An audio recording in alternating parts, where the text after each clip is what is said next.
왜 어리석은 사람들은 자신이 똑똑하다고 생각할까요? 지식에는 사각지대가 존재합니다. 아는 것이 적을 때 우리는 모든 것을 안다고 착각하곤 합니다. 우리의 시야가 너무 좁아서 우리가 여전히 모르는 것들의 지평선을 보지 못하기 때문입니다. 이 껍질을 깨고 실제로 작동하는 지성을 기르는 법을 알고 싶다면 지금 바로 좋아요를 누르고 채널을 구독한 뒤 댓글에 심플함이라고 남겨주세요. 이것이 변화를 향한 당신의 첫걸음이 될 수 있습니다. 잊기 전에 이 여정에 함께할 선물을 첫 번째 댓글에 고정해 두었으니 확인해 보세요. 오늘은 이론만으로 세상을 지배할 수 있다고 믿었던 한 젊은이의 매혹적인 이야기를 들려드리려 합니다. 그는 여정 중에 한 노스승을 만나게 됩니다. 그리고 그곳에서 진정한 알미란 미리 정해진 답을 내놓는 것이 아니라 침묵에 귀 기울이는 법을 배우는 데 있다는 것을 깨닫게 됩니다. 이 이야기의 제목은 이렇습니다. 흙그릇.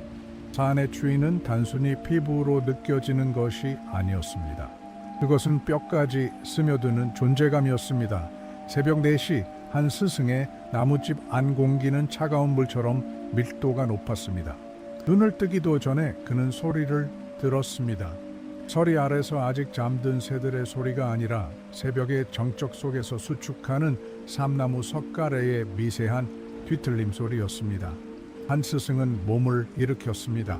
이른의 나이에 몸은 즉각적으로 반응하지 않았습니다. 익숙한 통증들이 차례로 느껴졌습니다. 물레질로 굳어진 오른쪽 어깨, 펴지는 데 시간이 걸리는 손가락, 지나온 모든 겨울을 기억하는 무릎. 그는 통증과 싸우지 않았습니다. 그저 숨을 들이마시며 차가운 공기가 가슴을 채우게 두었고 흙을 빚기 전에 단단한 점토를 받아들이듯 자신의 뻣뻣함을 받아들였습니다. 그는 일어나 맨발로 돌바닥을 밟았습니다. 부엌에서는 차가운 그름과 발효된 차 냄새가 났습니다. 그는 등불을 켜지 않았습니다.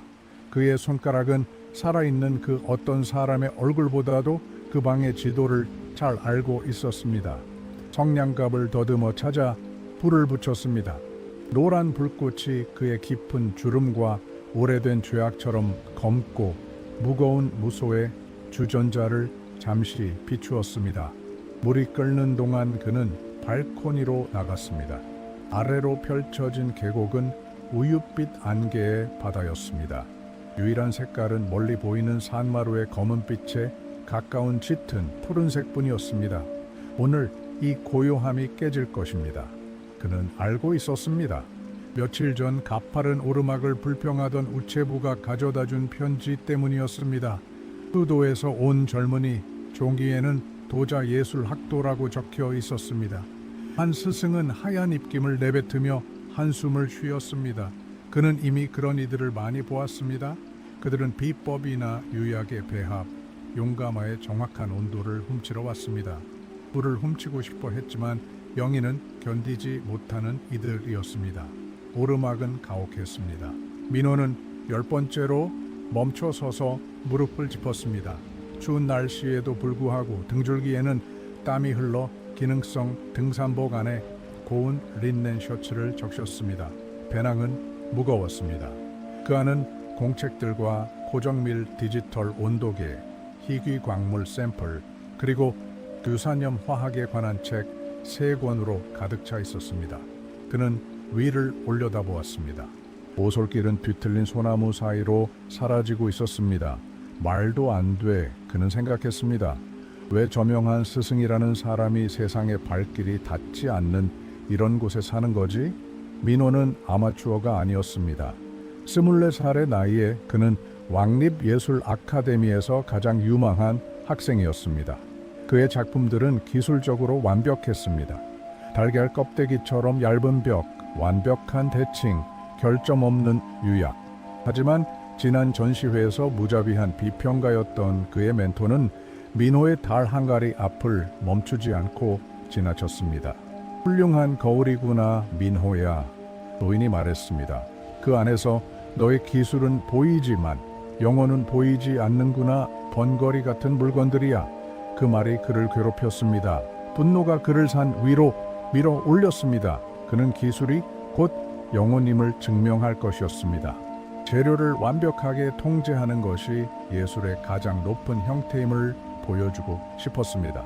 한 스승은 그저 그의 논문을 완성하기 위해 해부해야 할 마지막 단계, 민속 신화 같은 존재일 뿐이었습니다.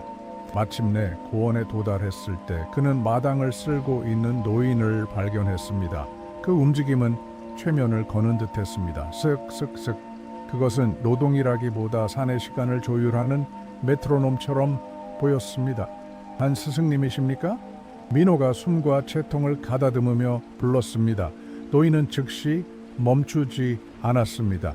빗질에 호를 마저 그린 뒤 마른 잎사귀들을 한 곳으로 모으고 나서야 몸을 돌렸습니다. 한 스승의 눈은 어둡고 맑았으며 놀라움도 환영도 불쾌함도 드러내지 않았습니다. 그저 그 자리에 존재할 뿐이었습니다. 차가 준비됐네? 한 스승이 말했습니다. 그의 목소리는 돌이 돌을 긁는 듯 걸걸했습니다. 신발은 밖에 두개, 배낭도. 민호는 망설였습니다. 배낭 안에는 장비들이 있었습니다. 제 장비들이 들어있습니다. 예민한 것들이라.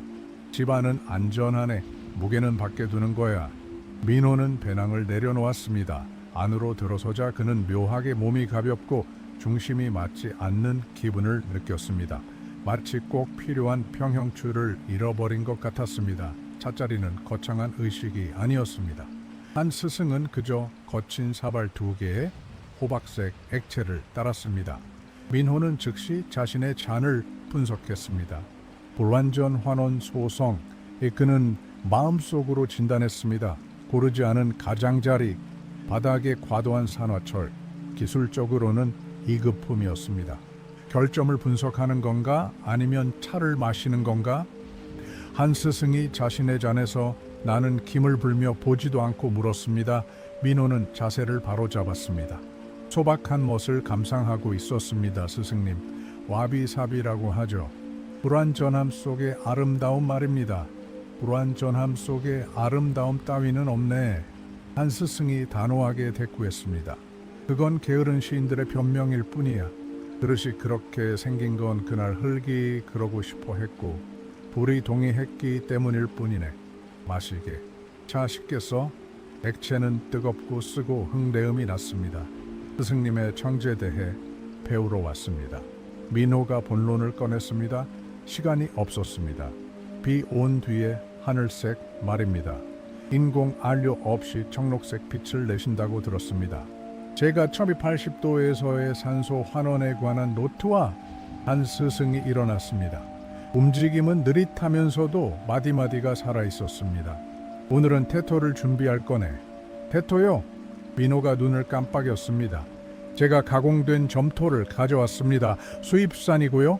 불순물 없는 순수한 상태의 가소성도 4단계입니다. 바로 물레질로 넘어가도 됩니다. 물레는 내일이나 모레지. 오늘은 산이 우리에게 주는 흙을 쓸 거네. 그것은 점토 저장고가 아니었습니다. 공방 뒤편 부식토와 썩은 냄새가 나는 축축한 둑이었습니다. 한 스승은 민호에게 수십 년의 땀으로 손잡이가 반질반질해진 짧고 무거운 쇠삽을 건넸습니다. 회색 맥이 필요하네. 검은 흙 아래 50cm쯤 내려가면 있지. 민호는 자신의 손을 내려다보았습니다. 아카데미에서는 피아니스트의 손이라고 불리던 손이었습니다. 켈리 퍼스와 세이블 붓을 쥐던 손이었습니다. 스승님, 외람된 말씀이지만 이건 비효율적입니다. 이 원시 점토의 화학적 가변성은 유약의 일관성을 망칠 겁니다. 황철석 덩어리라도 있으면 기물이 터져버릴 거고요. 현대 과학은 이미 산업적 채굴로 이 문제를 해결했습니다. 한 스승은 이미 땅을 파고 있었습니다. 그는 논쟁하지 않았습니다. 그저 일할 뿐이었습니다. 삽이 땅을 가르는 소리만이 대답이었습니다. 척, 쓱. 민호는 짜증이 목까지 차오르는 것을 느끼며 삽질을 시작했습니다. 땅은 대나무 뿌리로 단단히 다져져 있었습니다. 10분 만에 어깨가 타는 듯했고 30분 뒤에는 식은땀이 흘렀습니다. 1시간 뒤에는 엄지와 중지 아래에 물집이 잡혔습니다. 한 스승이 멈춰 서서 젊은이가 파놓은 불규칙한 구덩이를 지켜보았습니다. 자네는 땅과 싸우고 있군. 노인이 말했습니다. 마치 땅이 자네에게 빚이라도 진 것처럼 내려치고 있어. 땅은 자네보다 나이가 많네. 땅은 자네의 서두름보다 더 많은 시간을 품고 있지. 이건 그냥 지질학일 뿐입니다. 민호가 삽을 내던지며 폭발했습니다. 이건 수화규산 알루미늄이에요. 의지도 없고 감정적인 나이도 없다고요. 그저 물질일 뿐입니다. 내가 X만큼의 힘을 가하면 굴복하는 거라고요. 한 스승은 구덩이 안으로 내려갔습니다. 민호가 드러낸 회색 점토 한 줌을 집어 들었습니다. 그것은 차갑고 부드러우며 살아있었습니다. 잡아보게. 민호는 혐오감을 느끼며 진흙 덩어리를 받았습니다. 무엇이 느껴지나? 차갑습니다. 습하고요. 입자가 거칩니다. 눈을 감게. 민호는 콧방귀를 뀌었지만 시키는 대로 했습니다. 쥐어보게. 한 스승이 명령했습니다. 흙 깨려는 게 아니야. 인사를 나누는 거지. 민호는 손을 쥐었습니다. 점토는 순응하며 그의 손 안바닥 모양에 완벽하게 맞춰졌고 송금 사이사이를 채우며 손톱 밑으로 파고들었습니다. 손을 펴려 하자 마치 땅이 그곳에 머물고 싶어 하는 듯 부드러운 흡착력이 느껴졌습니다. 서두르면 저항하고 단호하고 느긋하면 순응하지. 한 스승이 속삭였습니다. 커널, 규산염인 건 맞네. 하지만 이건 만년 전 강바닥이기도 하지. 자네는 땅을 파는 게 아니라 시간을 파고 있는 거야. 이곳에 머물러 온 시간을 존중하지 않으면 그릇은 깨지네. 화학 때문이 아니라 오만함 때문에 말이야. 그들은 오후 내내 그곳에 머물렀습니다. 무거운 양동이를 작업실로 날랐습니다. 민호는 더 이상 화학식을 생각하지 않았습니다. 오직 허리의 통증과 자신이 지배할 수 있다고 믿었던 그 물질의 황당한 무게만을 생각했습니다. 그날 밤 그는 아무것도 먹지 못했습니다. 물로도 완전히 씻기지 않는 흙을 손에 묻힌 채 지쳐 떨리는 손으로 지표 위에 쓰러져 잠들었습니다. 사흘 뒤 흙이 숙성되었습니다. 그들은 기포를 빼기 위해 수백 번 흙을 밟고 치대고 접었습니다. 국수 말기라고 불리는 반죽 과정은 팔의 힘이 아니라 몸의 무게를 이용해야 하는 리드미컬한 무용 같았습니다. 민호는 물레 앞에 앉았습니다. 그것은 전통적인 무거운 발물레였습니다. 조용한 전기 모터도 예민한 페달도 없었습니다. 그것은 발로 차야만 돌아가는 거대한 돌덩어리였습니다. 원통을 만들어 보게. 한 스승이 말했습니다. 30cm 높이로 벽은 곧게 세우고. 민호는 속으로 미소 지었습니다. 드디어 이것은 자신 있었습니다. 중심 잡기에 물리학, 원심력. 그는 발판을 찼습니다. 물레가 웅웅거리며 돌았습니다. 그는 중심에 흙덩이를 던졌습니다. 손에 물을 묻혔습니다. 머릿속으로 계산했습니다. 측면 압력, 팔꿈치를 골반에 고정, 축 안정화. 그는 흙을 압박했습니다. 물레의 속도가 줄어들었습니다. 그는 다시 발을 찾고 그러다 손의 리듬을 놓쳤습니다. 흙이 흔들렸습니다. 요정하기 위해 더 큰 힘을 가했습니다. 흙은 격렬하게 요동치더니 물레 밖으로 날아가 그의 허벅지를 퍽하고 때렸습니다. 작업실에 정적이 흘렀습니다. 비어버린 물레는 여전히 돌며 그를 비웃는 듯 했습니다. 민호는 화끈거리는 얼굴로 바지를 닦았습니다. 물레 균형이 안 맞습니다. 축이 다른 모양이네요. 한 스승은 옆 물레에 앉았습니다. 아무 말 없이 발판을 찼습니다. 웅궁거리는 소리가 일정했습니다. 그는 형체 없는 흙 한 덩이를 중심에 놓았습니다. 힘을 주는 것처럼 보이지도 않았습니다. 그의 손은 그저 돌아가는 덩어리 위에 얹혀 있을 뿐이었습니다. 흙은 마치 잠에서 깨어난 듯 즉시 순응하며 중심으로 모여들었습니다. 순식간에 얇고 완벽한 벽이 숨을 쉬듯 올라왔습니다. 한 스승은 물레를 멈췄습니다. 그리고 완벽한 그릇을 다시 뭉게 진흙으로 되돌렸습니다. 물레는 똑같네. 흙도 똑같지. 유일한 변수는 마음이라네. 제 마음은 무엇을 해야 할지 정확히 알고 있습니다. 민호가 며칠간 쌓인 좌절감을 터뜨리며 소리쳤습니다. 저는 야나기 문해요시의 논문도 읽었고 반죽의 유변학도 압니다. 자네 마음은 가득 차 있어. 한 스승이 차분하게 말했습니다. 책으로 가득하고 의견으로 가득하고 자네 자신으로 가득 차 있지. 흙을 만질 때 자네 손을 보게 잔뜩 긴장해 있어 손이 명령을 내지르고 있단 말이야. 그릇이 되어라, 곧게 서라, 비평가가 볼 수 있게 예뻐져라 하고 말이지. 한 스승은 일어나 오후에 황금빛이 들어오는 문가로 걸어갔습니다. 흙은 자네의 외침을 듣지 않네, 민호야. 흙은 자네의 두려움을 느끼지. 자네는 실패할까봐 두려워하고 있고 그래서 모래알 하나하나를 통제하려 드는 거야. 통제는 곧 뻣뻣함이지. 뻣뻣하면 부러지는 법이야. 그럼 전 어떻게 해야 합니까? 민호의 목소리가 떨렸습니다. 그는 자신이 마치 어린아이처럼 느껴졌습니다. 아무것도 하지 말게. 그릇을 만들려고 애쓰지 마. 그저 중심을 지키게. 최종 형태는 잊어버려. 돌아가는 질감을 느끼게나. 흙이 쓰러지려 하면 쓰러지게 두고 올라가려 하면 따라가게. 자네는 창조주가 아니라 조력자일 뿐이야. 민호는 다시 앉았습니다. 눈을 감았습니다. 분노는 여전했지만 피로가 더 컸습니다. 자신의 의지를 강요할 기력조차 남아있지 않았습니다. 물레를 찼습니다. 리듬은 불규칙했지만 그대로 두었습니다. 차가운 흙에 손을 얹었습니다. 이번에는 원통이나 치수를 생각하지 않았습니다. 두 개의 흙을 생각했습니다. 추위를 생각했습니다. 흙덩이가 손바닥을 때렸습니다. 텁, 텁, 텁. 그는 교정하지 않았습니다. 그저 숨을 쉬며 손을 견고하게 유지했습니다. 조금씩 진동이 줄어들었습니다. 흙은 스스로 평온해지더니 그의 손 안에서 아늑하게 중심을 찾아갔습니다. 그가 눈을 떴을 때 손가락 사이에서 작고 불룩한 형태가 돌아가고 있었습니다. 30cm짜리 원통은 아니었습니다. 삐딱하고 낮은 사발이었지만 그곳에 존재했습니다. 그것은 살아 있었습니다. 방 구석에서 한 스승은 그저 찬물을 끓이기 위해 화덕에 불을 붙였습니다. 칭찬은 없었습니다.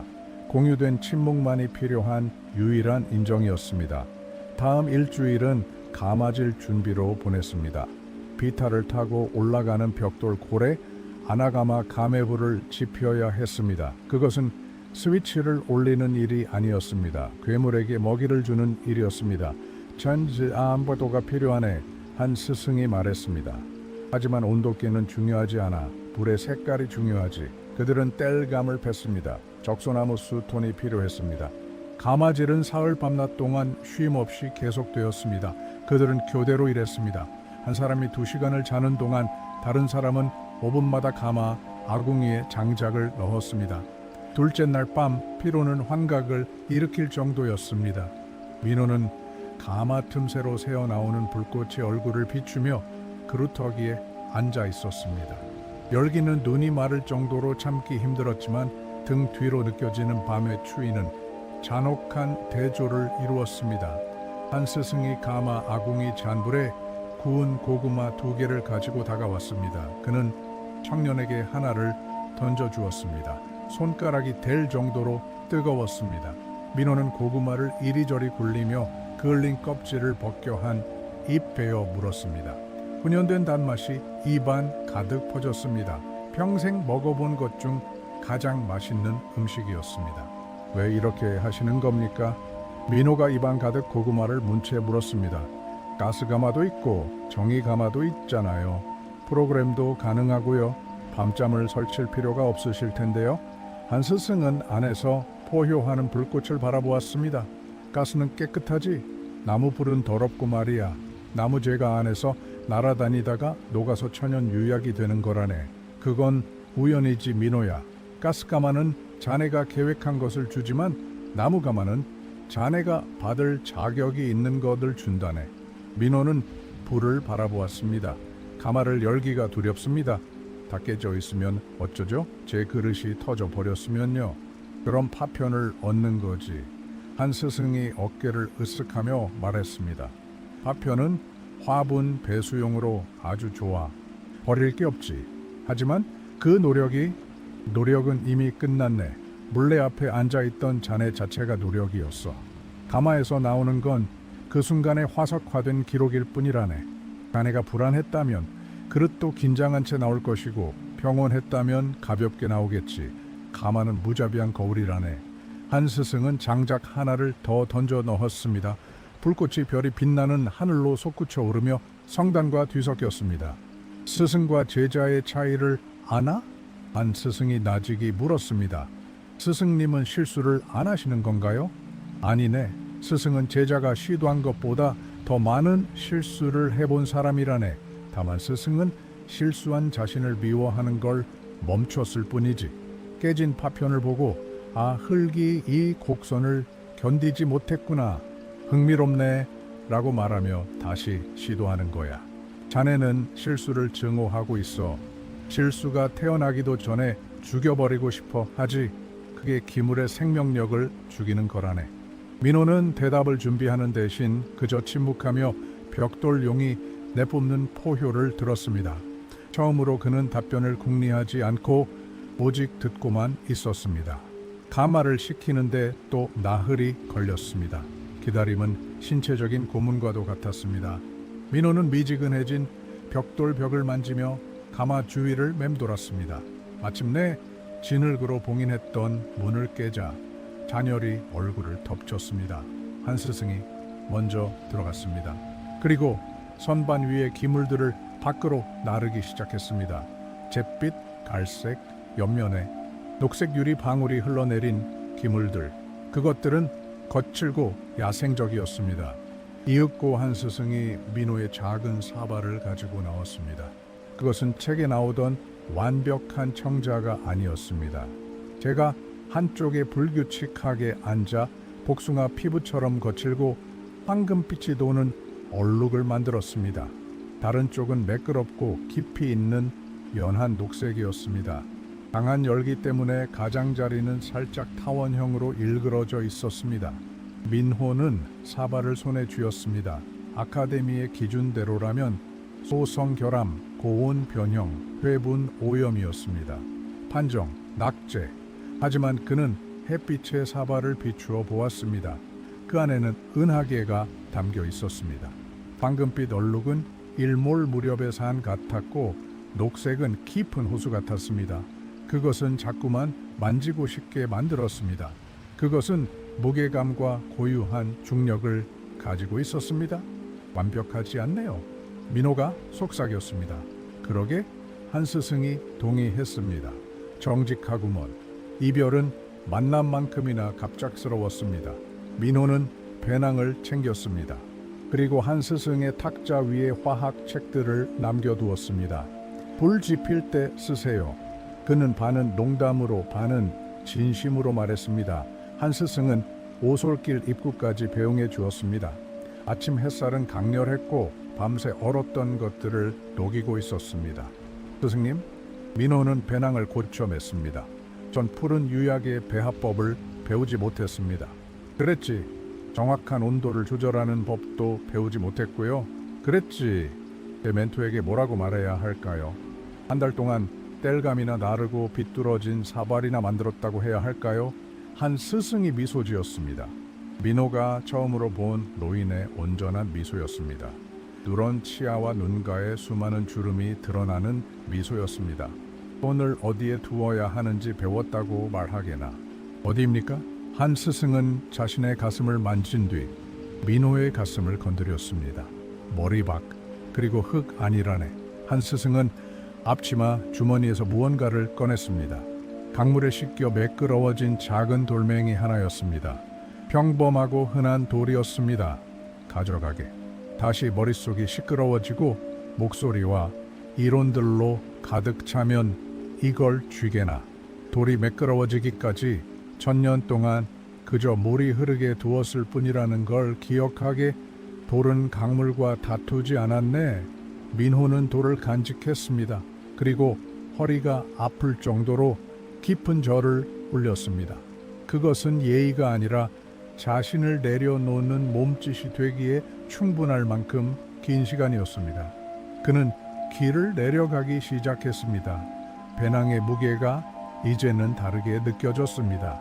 더 가벼워진 것이 아니라 자신의 일부가 된 것 같았습니다. 내려가는 길 중간에 그는 멈춰 섰습니다. 오솔길을 가로지르는 시냇물이 바위 사이로 떨어지기 전 작은 천연 웅덩이를 이루고 있었습니다. 민호는 물을 마시기 위해 엎드렸습니다.